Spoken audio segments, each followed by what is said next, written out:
good evening. My name is Carl Bussey, and we are here to discuss economics in the black community. We are starting this program because we want to be able to inform the black community, especially, specifically, and the whole community generally about what is going on in Kansas City.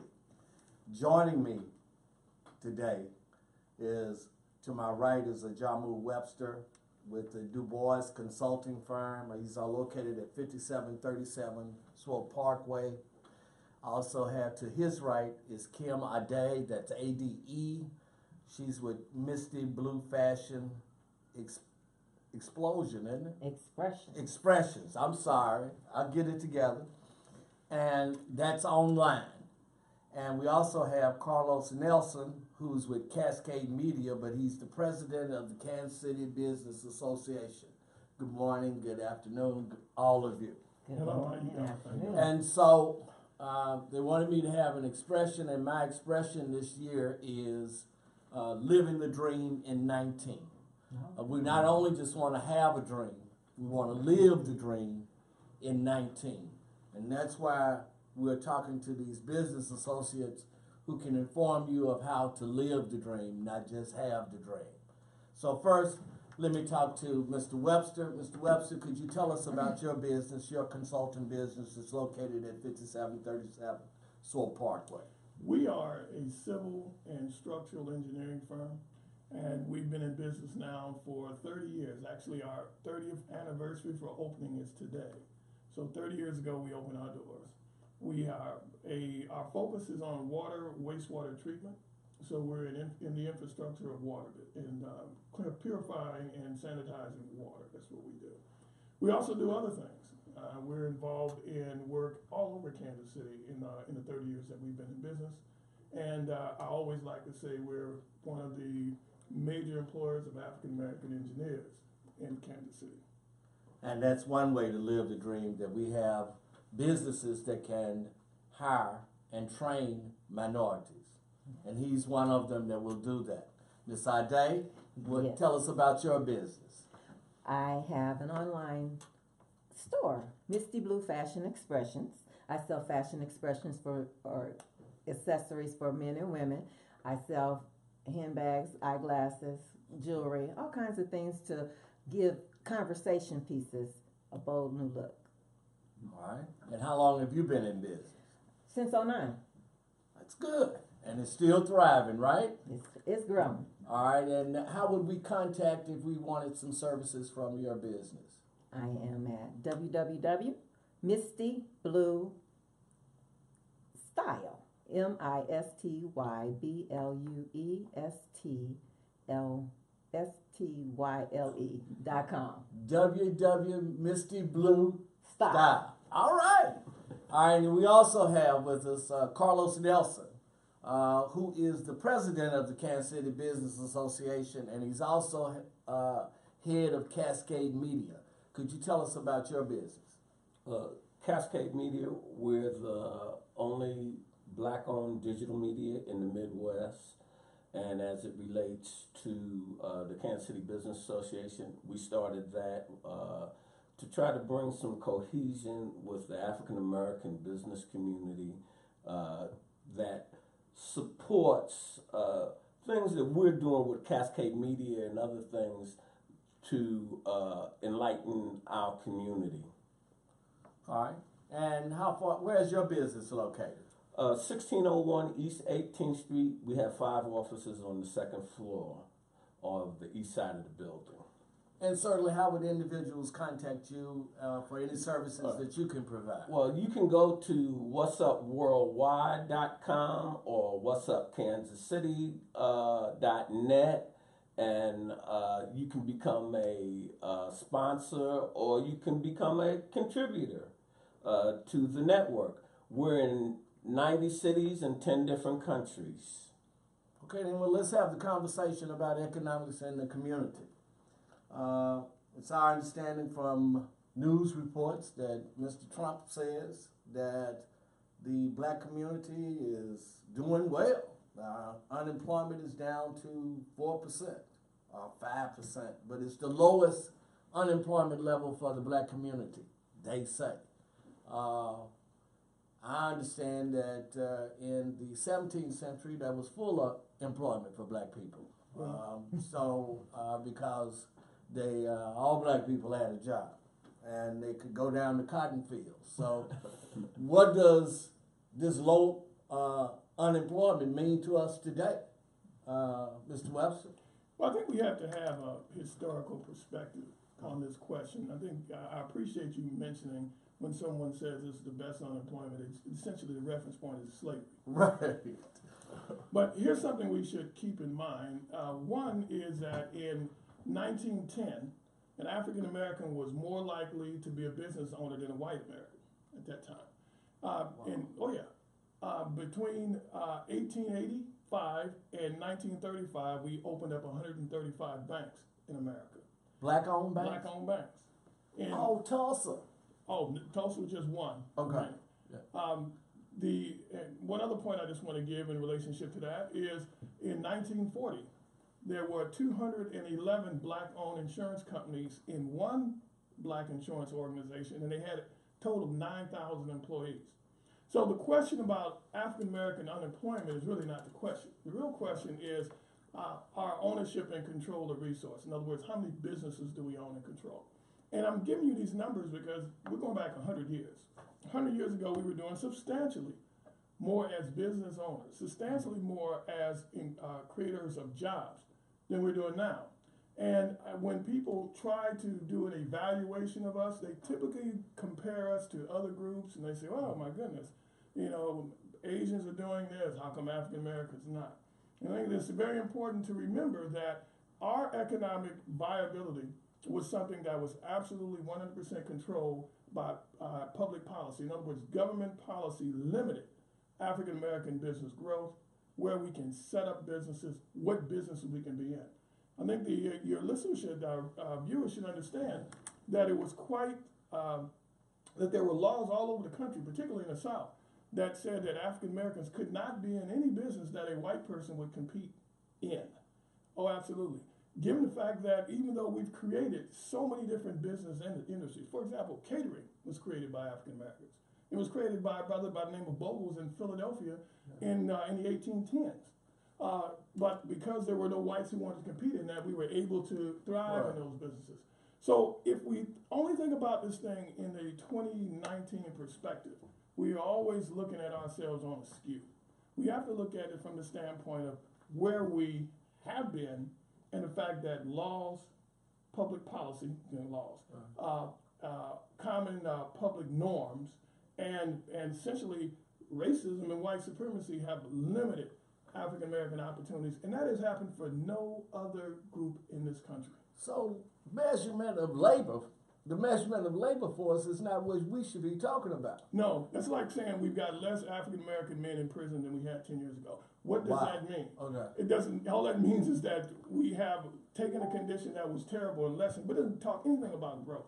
So we need to be concentrating at least on what businesses control the resources, and we need to start moving forward rather than moving backwards and not talk about labor force. Yes. And Ms. Ade, Yes. so what do you think about that? What do you think about that, the way we should proceed in the future to live the dream in 19? To live the dream? Well, I think that we need to be cognizant of how we're spending our money. We know that we have a limited amount. If we're only interested in appearing like we have more than what we have, as opposed to having more than what we have, then we're not growing. And so, to take that point a little further, then should we then own our own businesses? Own our own businesses, support our own businesses, teach our children to want and have their own businesses. And in addition to that, also, to follow up on Mr. Webster, to concentrate on changing the laws so the laws will allow us to develop our businesses. Yes. Yes, Mr. Nell, I'm sorry, let me get to you, my brother. Don't just roll with it. Don't roll with it. I know you ready. So what do you think of how we can develop in the 21st century and get more black people involved with owning resources? All right, my concern is really Kansas City. Okay. And Kansas City has not been good to African Americans that own their own business, straight out. And the reason why we are having this program is because we need to be able to speak truth to power, and not in an abstract way. And when you start talking about the job market, from my perspective, being Ajamu engineering, me being in construction years ago and having one of the largest black construction companies in Kansas City. And I went out of business. Frankly, I didn't have banking. I went out of business. I was going to put the elevator in KCBA in the National Tower. That was $300,000 job. That was the first time in 8 years that I was going to make money on a job. I'd have made $90,000 on that job. But I couldn't get banking. I had bonded the job, put the bid bond up, and didn't have the money to pay for the bond. Well, do you think that shouldn't we have some black construction companies that should be on the level of J.E. Dunn? Yes, but let me finish. Ahead. Let me finish up. Okay. Ajamu spoke to law, and this just came into my view over the last week. I did not know that they had laws that prohibited us from owning businesses and that type of Competing. Yeah. Okay. Well, competing.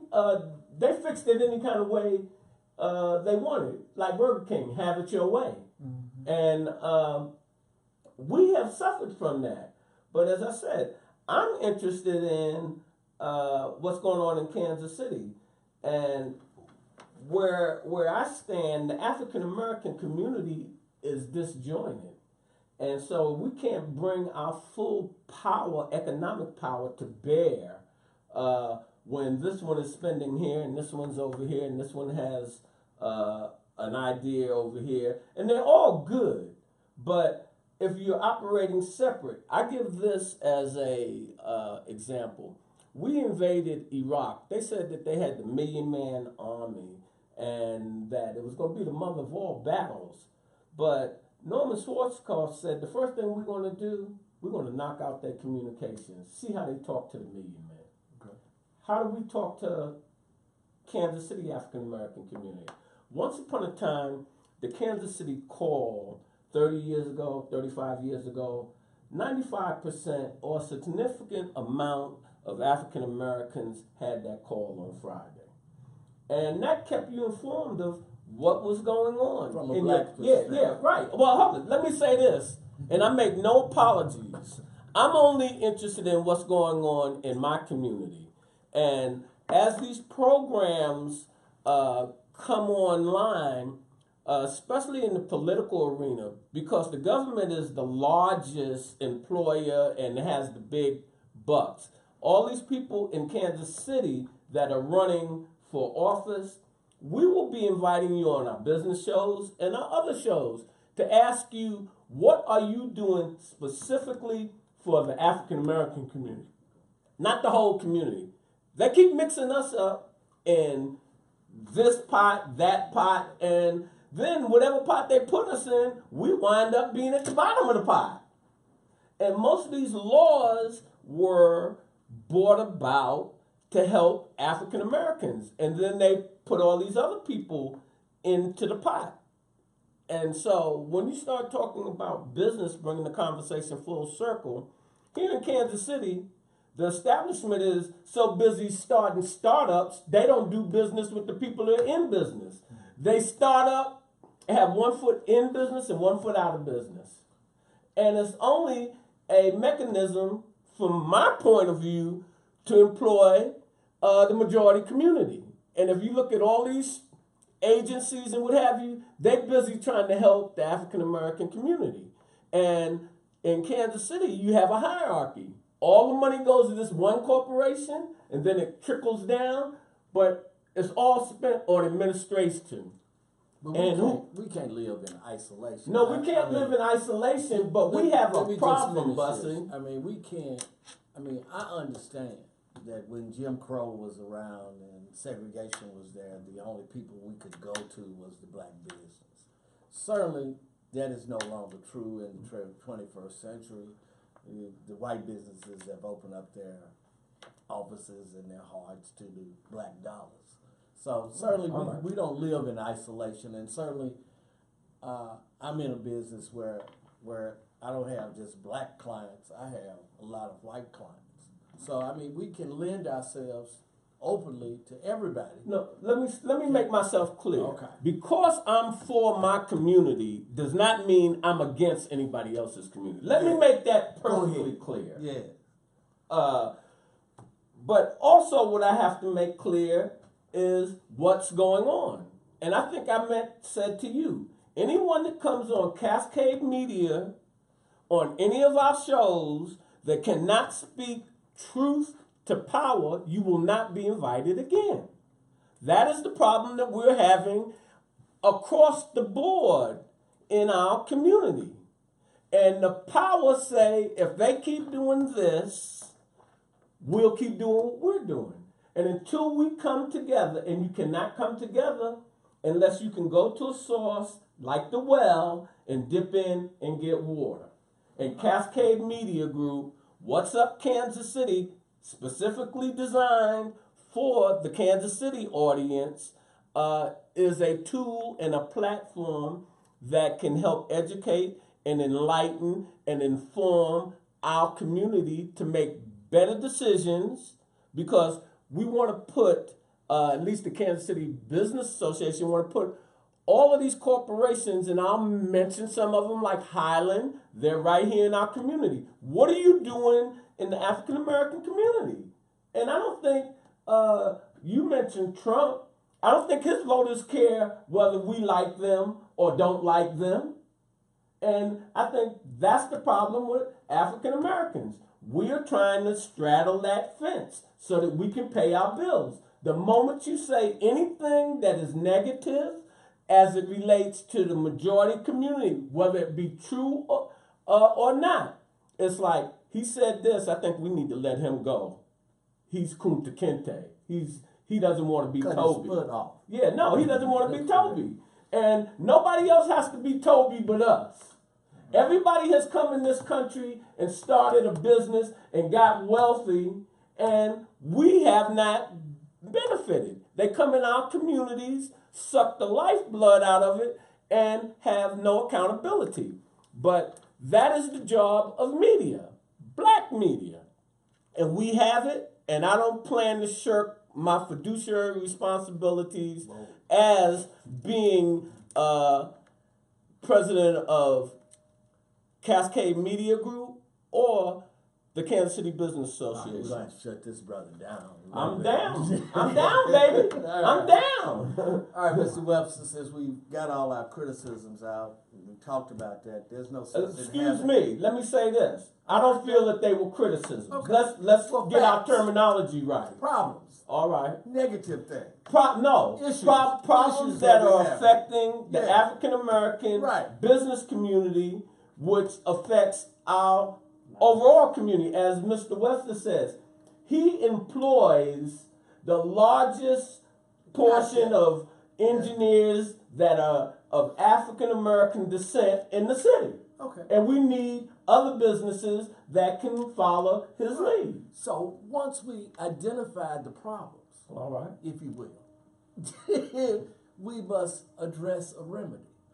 So, Mr. Webster, now that we've identified at least some of the problems that exist in trying to live the dream in 19, what are some of the remedies you might suggest that we do? Well, the first question we have to ask is entrepreneurship for what? And typically the way entrepreneurship is sold to us is become an entrepreneur so you can consume more. In other words, you can buy more expensive cars, you can live in a bigger house. So that's entrepreneurship that does nothing but perpetuate the status quo. Status quo is 95% of all our income goes out, okay? So entrepreneurship has to be built around the question of what's in the best interest for our community. So if you don't mind, I'll just mention something quickly about this from a historical standpoint. One of the first groups of entrepreneurs we had in this country of African people were those who bought themselves out of slavery. Now, you got to ask yourself the question, you know, many folks bought themselves out of slavery. They had to pay more for themselves than what the enslaver would have gotten just buying somebody out the open market. But they learned skills that were strategic skills that they could use, freed themselves, went back, freed their family, went up north and opened businesses and became very successful. They didn't do it because they wanted to consume more. They wanted a bigger house, a bigger car, or they wanted more status. It was an act of liberation. So as a people, we have to see entrepreneurship as a way of liberating ourselves from the oppression, the clutches that we have going on as a people, not only in America, but worldwide. So when you say the question, what is the solution? One, we got to get our mind right in terms of what is the reason that any one of us would open a business. If we are opening a business because the sole purpose is to consume more, then we are essentially going into business to re-enslave ourselves. Basically, that's all it is. So the question then becomes, then the next issue is, what are the businesses that we can be in that actually solve problems in our community? You made a comment. I think we're short on time, so I'll stop. Yeah, no. Well, you're gonna be. We got 10 minutes, my brother. We got 10 minutes. My producer tells me, you go ahead and finish that solution. That's right. Okay. Don't leave us hanging. Yeah. All right. Well, we are talking about this question again of solutions in terms of entrepreneurship. Right. And you mentioned that, you know, now we're in a position where we can have clients that are not only African American. Well, let's think about how that worked. During the time when it was most important for us, in other words, America before the 1900s was an agrarian country. So in other words, the most advanced skills were agricultural based, and manufacturing based related to agriculture. And we had plenty of black farmers. Actually, we had all the skills. Oh, So right. if you were talking about shipbuilding, if you were talking about farming, if you were talking about processing, if you were talking about mining, these were skills that enslaved Africans had to have. And then after the Civil War, we had all of those skills.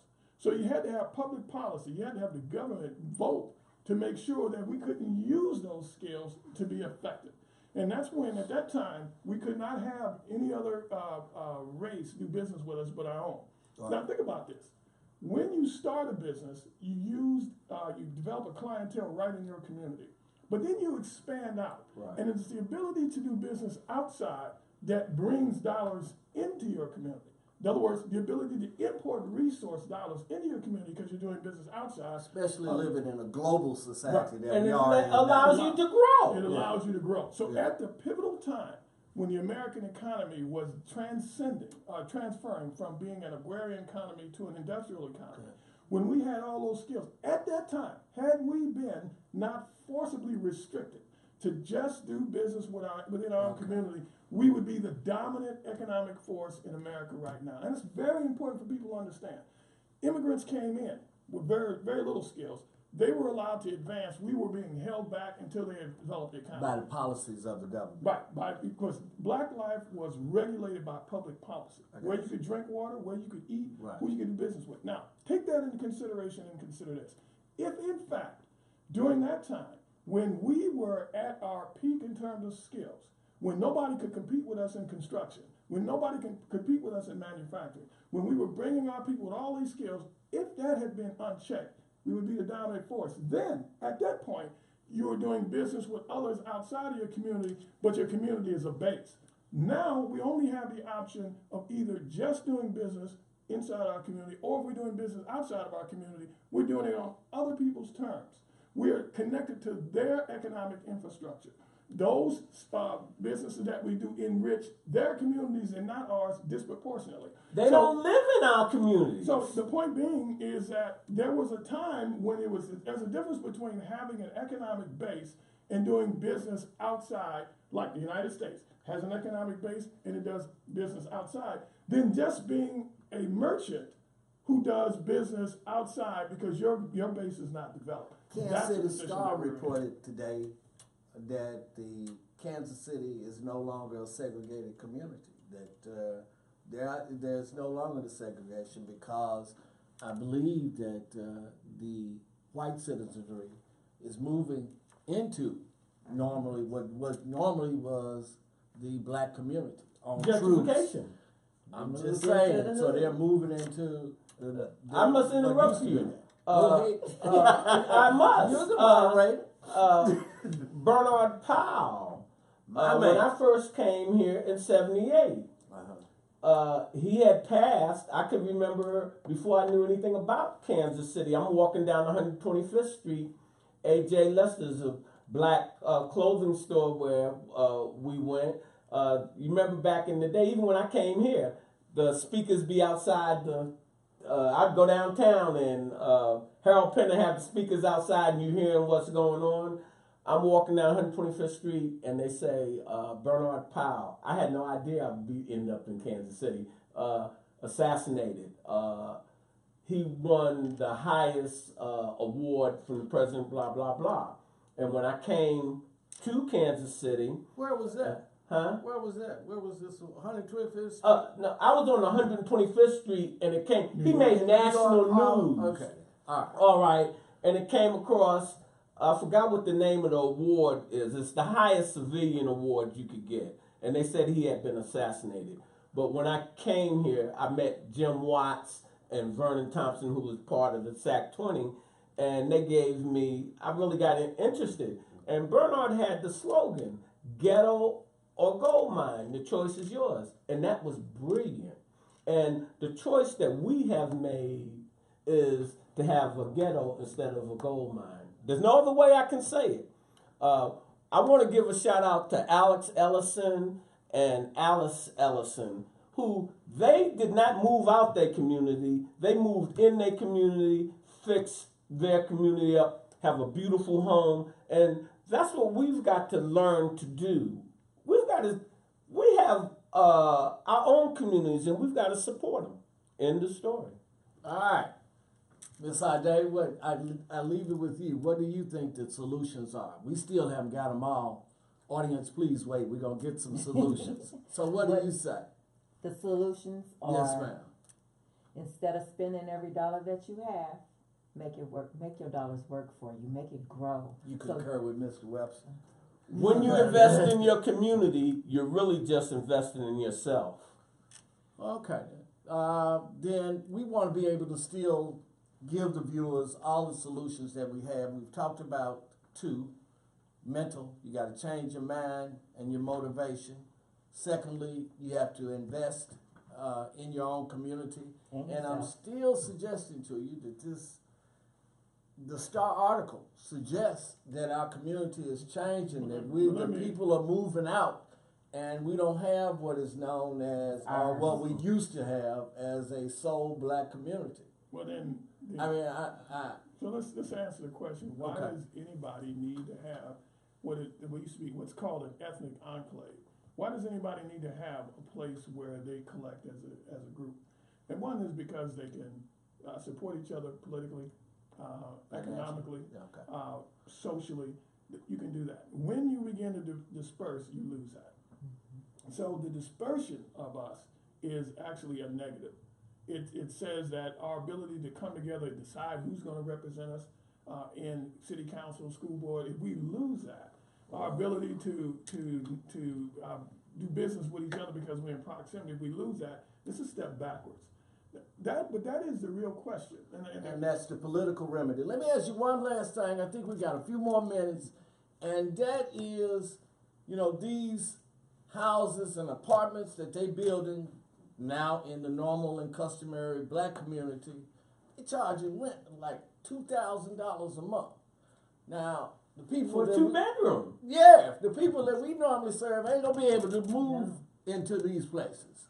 I mean, unless we can get a solution where we can also compete and have money to move into these places. All right. Because, as you suggest, we can't elect the people because the people that we want to serve our community, they won't be there. Brother Because, Bussey, let me ask you one question, and this time we all consider. What is the one ethnic group that has not been or really cannot be gentrified in America? They live close to downtown. They've been there for dozens and dozens and dozens of years, but they can't be gentrified. You know what that is? The Chinese. You don't gentrify Chinatown. Why can't you gentrify Chinatown? Because the Chinese own the land. We can't. We're gentrified because we don't own the land. Then we could have controlled All right, what apartments and what houses and stuff could have been built. So how do we need to mentally? We I'm need to alter going to that. give you Go the ahead. solution, and Okay. that's what this whole program is about. Okay. For Kansas City, go to What's Up Kansas City. We produce 36 programs from politics to fashion to education. You will see and learn from the people that are representing you what's going on. You've got to get more educated. We've got to what's sign going off on now. We'll say tell the viewers if they're still interested in the solutions in our conversation, please come back and view this program. Thank you for Program is brought to you by the Kansas City Business Association.